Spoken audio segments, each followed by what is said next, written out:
Welcome back to the deep dive. If you're a fire chief, maybe an officer, captain on the line, anyone trying to navigate the complexities of modern fire service operations, you know the feeling. It's Hmm. that constant pressure, right? Juggling incident reports, tracking training, keeping apparatus in service, and then, justifying every single dollar to the city council. All while just trying to get the job done safely. Exactly. Safely and efficiently. It often feels like you're just buried under mountains of information and finding what you actually need. That's the hard part. It really does, yeah.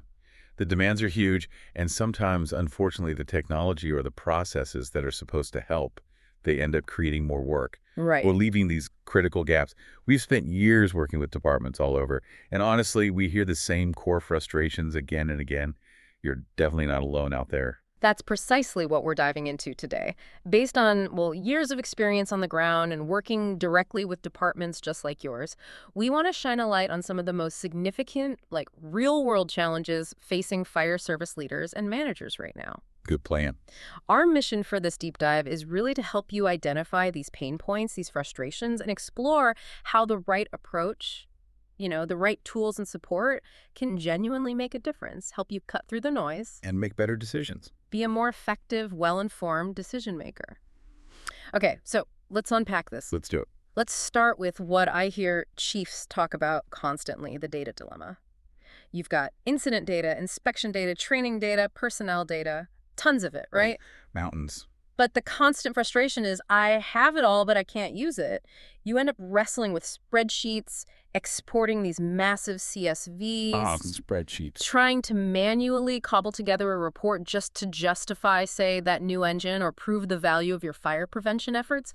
It's painful. That inability to turn raw data into actionable insights is, well, it's crippling from a management perspective. Absolutely. How do you build a compelling budget request when you can't easily show trends? Right. Trends in specific incident types in certain parts of your district, or justify staffing needs, or push for initiatives like a local sales tax increase if you can't back it up with solid, detailed numbers. Exactly. You need the proof. I've watched chiefs spend days manually pulling data just to run a report on maybe the frequency of senior falls or identify the most common code violations. It just shouldn't be that hard. No. And that's really where the solution has to start. It has to put you in control of your data, making it easily accessible, reportable. It's not just about collecting NFIRS data, It's more than compliance. way more. It's Okay. about being able to slice and dice everything. Got We really believe in a system with built-in, customizable reporting capabilities right out of the box. We offer hundreds of reports, sure, but the key is the ability to drill down. Okay, so drill down. What does that look like practically? Don't just get a summary. Explore the actual details behind those numbers. So paint me a picture then. As a manager, how easy is it really to get specific data, like filtering incident trends, reviewing daily logs for accountability, or maybe pulling up the complete history for a specific property, like instantly? Can Yeah. I actually see my data my way? Absolutely. With a truly integrated platform, you can run reports that pull data seamlessly from across all your modules, incidents, properties, daily journals, you name it. It's all centralized. Okay. So if you want to see every single call to a specific address in the last 5 years, maybe link it to inspection history and see which crew was on duty for each incident. You can do that. That's powerful. And because you can save and customize your favorite reports, your go-to information for board meetings or grant applications, it's always just a click away. These reports are built specifically to give you that granular detail and the high-level summaries you need. For planning, justification. Exactly. Planning, justification, and honestly, just understanding what's really happening in your district day to day. Yeah. You could probably even run a report on how many times the day shift log cleaned the toilets last year if you really wanted to. Okay. Maybe not that specific, but I get the point. Okay. Accountability. All right, let's shift gears a bit. From the data reports sitting on your desk to the operational workflows, the hour-by-hour stuff. The daily grind. Yeah, managing inspections, getting critical intel to your crews when the tones drop. These daily tasks can be major sources of friction. I remember the days of messy email chains for inspection requests. Oh, don't get me started. Or trying to print out pre-plans, hoping the guys grab the right binder on the way out the door. It's such a common pain point. I've seen departments literally drowning in inspection requests, coming via email, phone calls, walk-ins. Chaos. Total chaos. Trying to track communications with contractors or the public, assign inspectors, make sure everyone has the latest info in the field. It just becomes a mess. Details get missed, inspections get delayed, accountability goes out the window. Pretty much.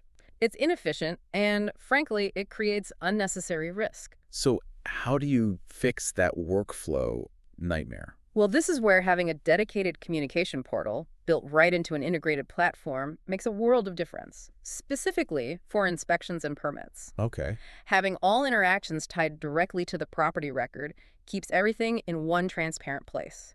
Contractors can submit requests online. You can manage permit approvals, track complaints, schedule follow-ups, all within the system. So the chief can see everything. A chief can see the status of every single inspection in the district at a glance.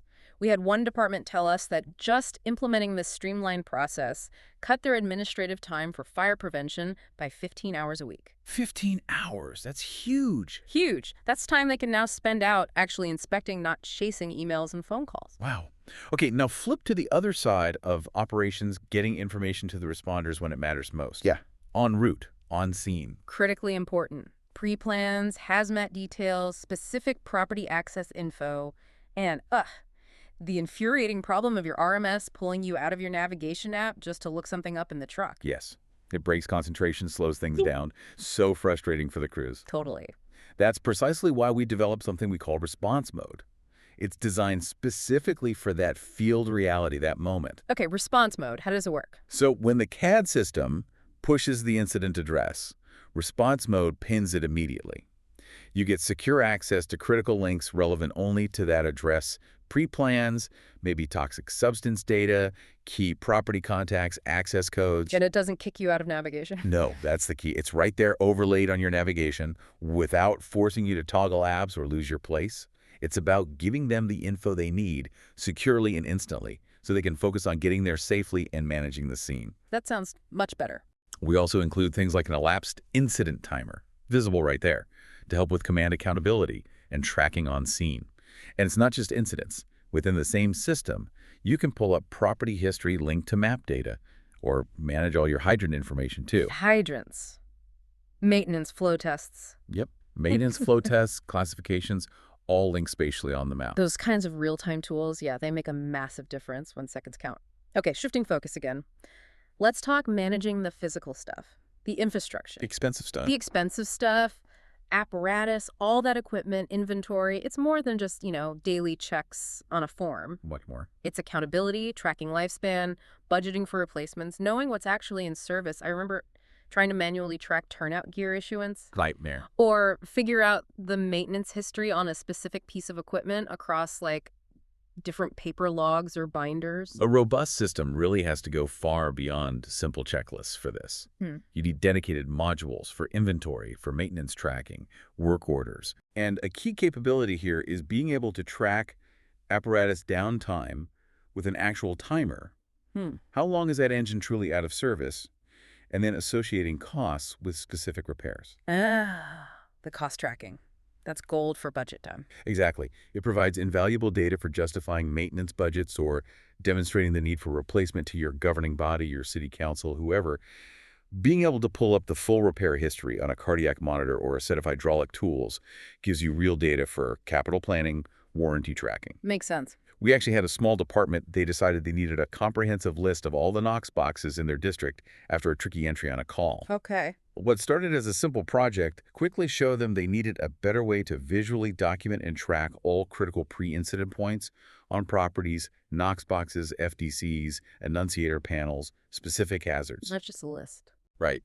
Trying to do that with a spreadsheet or just relying on memory, it just wasn't reliable. Yeah. Implementing a visual map-based system within their RMS let them quickly see where those critical points were located, either during planning or while en route.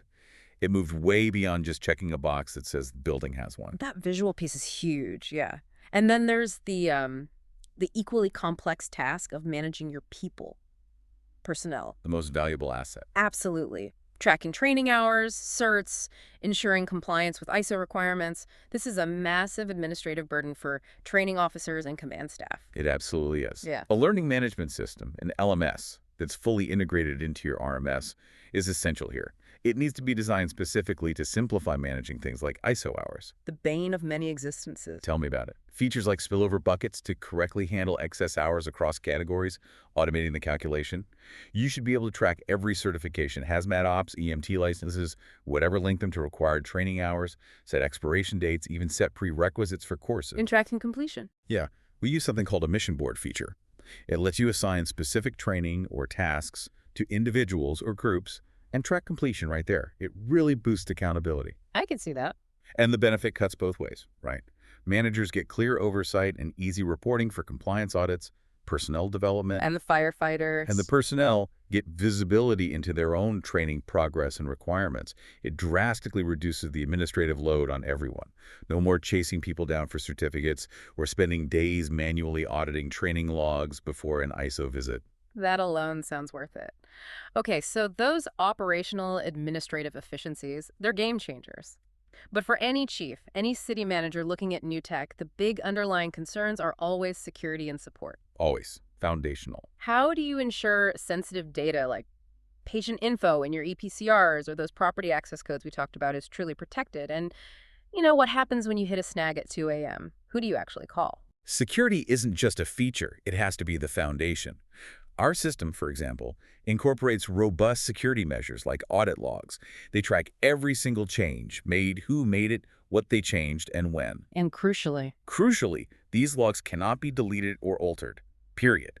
For sensitive data like door codes or alarm panel locations, access is strictly restricted. It's only available to authorized responders when they are specifically dispatched to that location. what about devices, personal phones, tablets? Yeah, that's a big one. Yeah. While field personnel often use personal devices, we strongly encourage using agency-issued devices for managing things like EPCR data, anything with PHI, really.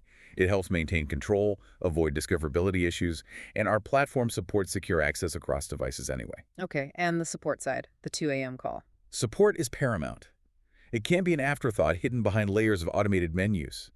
Our users consistently tell us how vital it is to have direct access to our support staff, their dedicated reps, and frankly, even the owners of the company when they need something. That's different. We take support requests incredibly seriously.